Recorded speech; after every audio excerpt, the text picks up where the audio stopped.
Sistema urinario. Estructura y función de los riñones. Riñones. Su función primaria es la regulación del líquido extracelular. En el proceso de formación de orina, los riñones regulan volumen del plasma sanguíneo, la concentración de los productos de desecho en el plasma, concentración de electrolitos y pH en el plasma. Estructura macroscópica del sistema urinario. Este se compone de los riñones, los uréteres, la vejiga, el esfínter y la uretra. Un par de riñones se encuentra a cada lado de la columna vertebral, por debajo del diafragma y el hígado. Cada uno pesa alrededor de 160 gramos y tiene cerca de 11 centímetros de largo y de 5 a 7 centímetros de ancho. La orina que se produce en los riñones es drenada en una cavidad, la pelvis renal. Luego es canalizada desde cada riñón por medio de los uréteres hacia la vejiga urinaria. En un corte coronal del riñón podemos apreciar la corteza, que es más externa, de aspecto café rojizo y granular debido a la abundancia de capilares. La médula, de aspecto rayado debido a la presencia de túbulos microscópicos y vasos sanguíneos. La médula está compuesta de 8 a 15 pirámides renales cónicas separadas por columnas renales. Cada pirámide se proyecta en una pequeña depresión llamada cáliz menor. Varios cálices menores se unen para formar un cáliz mayor. Vejiga urinaria. Es un saco de almacenamiento para la orina y su forma depende de la cantidad de orina que contiene. Vacía es piramidal y llena adquiere una conformación ovoidea y protruye hacia arriba dentro de la cavidad abdominal. Estructura microscópica del riñón. La nefrona. Esta es la unidad funcional del riñón responsable de la formación de orina. Cada riñón contiene más de 1 millón de nefronas. Consiste en tubos pequeños o túbulos y pequeños vasos sanguíneos asociados. La nefrona se compone de cápsula glomerular o de Bowman, túbulo contorneado proximal, asa de Henle, túbulo contorneado distal y tubo colector. Vasos sanguíneos renales, conformados por arteria y vena interlobulares, arteria y vena arqueadas, arteria y vena interlobulares, arteria renal y vena renal.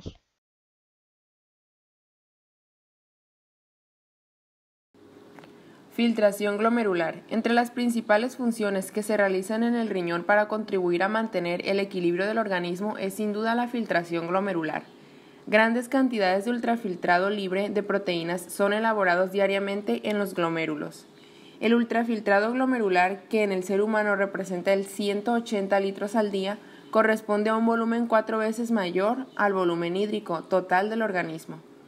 El sistema de filtración debe ser adaptado de modo especial, esto es para permitir la formación de esos volúmenes, ya sea disponiendo de un gran número de unidades de filtración, de una elevada presión de filtración o de una membrana altamente permeable al agua.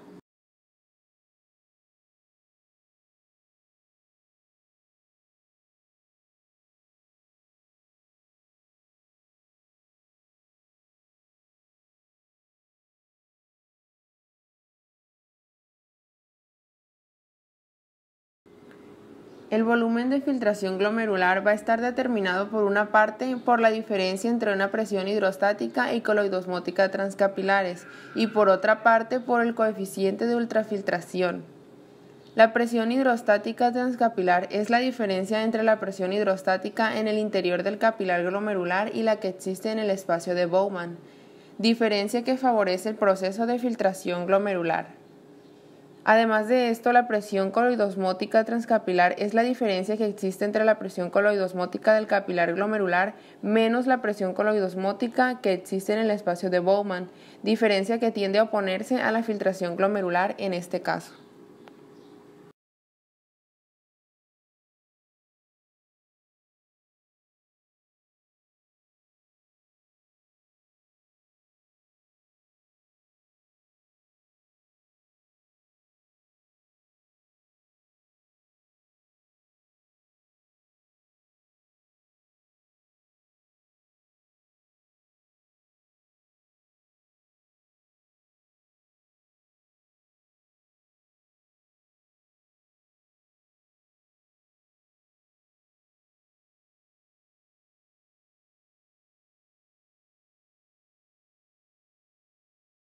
El flujo plasmático renal no aparece explícitamente en las fórmulas que regulan la filtración glomerular, pero su acción es evidente, ya que influye de manera decisiva en los cambios de la presión coloidosmótica a lo largo de los capilares. Por lo tanto, el volumen de la filtración glomerular depende de los flujos sanguíneo y plasmático renales, pero a pesar de ello, el flujo plasmático renal y la filtración glomerular se van a mantener constantes gracias a los mecanismos de autorregulación para los valores de presión arterial media, situados entre 80 y 180 milímetros de mercurio. El filtrado contiene 95% de agua, 3% de urea, 2% de potasio, sodio, iones de fosfato, sulfato, ácido úrico y creatinina. Reabsorción de sal y agua. Se produce un ultrafiltrado glomerular de 180 litros por día. Se excretan de 1 a 2 litros de orina en 24 horas, de los cuales el 99% se recupera para ser destinado al sistema vascular, mientras que el 1% se excreta en la orina. Depuración plasmática renal. Es la capacidad de los riñones para remover moléculas del plasma sanguíneo y excretarlas en la orina. Hay tres procesos implicados en la depuración, los cuales son filtración, reabsorción y secreción. En la filtración se promueve la depuración renal y en la reabsorción esta disminuye, ya que se mueven iones y moléculas desde el filtrado de sangre. En la secreción, moléculas y iones secretadas son movidos fuera de los capilares peritubulares hacia el líquido intersticial y aumenta depuración. Depuración renal de la inulina. Si túbulos no reabsorben ni secretan una sustancia, cantidad de orina por minuto será equivalente a la que el glomérulo filtre por minuto. La inulina es un polímero de monosacárido fructosa de excreción renal. En el riñón se filtra y no se reabsorbe ni se secreta, por lo que en la orina aparece todo lo filtrado, siendo en consecuencia un buen marcador de la función renal, ya que el aclaramiento de inulina coincide con el flujo de filtrado glomerular. Depuración de paraminipúrico. Es una molécula exógena la cual puede infundirse en sangre para medir el flujo sanguíneo renal. Todo el paraminipúrico que ingresa a los capilares peritubulares es secretado por acarreadores de aniones inorgánicos en el filtrado del túbulo contorneado distal. La depuración normal del paraminipúrico promedia 625 mililitros por minuto, ya que la tasa de filtración glomerular promedia 120 mililitros por minuto. Nos indica que solo se filtra el 20% aproximado del flujo plasmático renal y el 80% restante pasa a arteriola eferente. Reabsorción de glucosa. Glucosa y aminoácidos son filtrados por glomérulo con facilidad debido a que nefronas los reabsorben en el túbulo contorneado proximal. Cuando la glucosa está en concentraciones altas, sus transportadores y tasa de transporte ocuparán valor máximo. El transporte máximo en ayunas es de 1 miligramo por mililitro y su tasa de filtración glomerular es de 125 miligramos por minuto. Esto quiere decir que su tasa de filtración de glucosa es de 125 miligramos por minuto. Cuando sus transportadores filtran más de 375 miligramos por minuto, la glucosa aparece en la orina. Control renal de electrolitos. Los riñones regulan las concentraciones en sangre de sodio, potasio, bicarbonato, hidrógeno, cloro y fosfato. La concentración final de sodio y potasio en orina va a variar, de acuerdo con las necesidades del cuerpo, por procesos que suceden en la parte más lejana del túbulo distal y en la región cortical del túbulo colector. La aldosterona es el principal mineralocorticoide que secreta la corteza suprarrenal. Este va a regular la reabsorción renal de sodio y la secreción de potasio. Reabsorción de sodio. Cerca del 90% de sodio filtrado se reabsorbe sin aldosterona en la región inicial de la nefrona, pero hay una cantidad importante que persiste. La aldosterona estimula la reabsorción de sodio en la parte más lejana del túbulo contorneo distal, pero el sitio primario de acción de la aldosterona es el túbulo colector cortical. Excreción de potasio. Alrededor del 90% del potasio filtrado se reabsorbe en el túbulo proximal. El potasio se secreta en sitios de la nefrona que son sensibles a la aldosterona, en la parte más lejana del túbulo distal y el túbulo colector cortical. El aumento de potasio en sangre estimula la corteza suprarrenal para que secrete aldosterona, quien propicia un incremento en la secreción de potasio hacia el filtrado. Control en la secreción de aldosterona. Una disminución de sodio en el plasma propicia una caída del volumen sanguíneo, el cual es captado por el hipotálamo. El hipotálamo manda señales a la neurohipófisis para que se secrete aldosterona y así haya una reabsorción de agua. También, si hay una disminución del volumen sanguíneo, se estimula al sistema yuxtaglomerular para que se secrete renina, la cual, después de algunos procesos, se convertirá en angiotensina 2.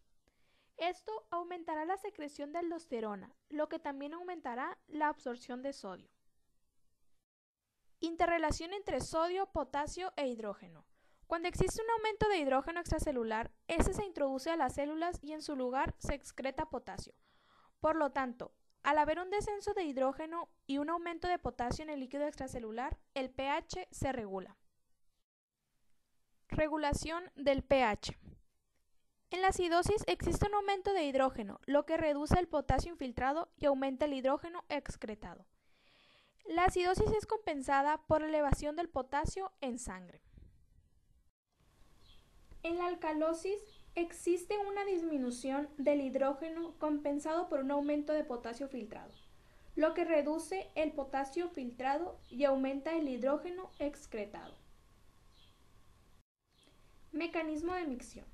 La micción es el proceso mediante el cual la vejiga urinaria se vacía cuando está llena, desencadenando un reflejo nervioso, el reflejo de micción, provocando el vaciamiento de la vejiga o el deseo de orinar.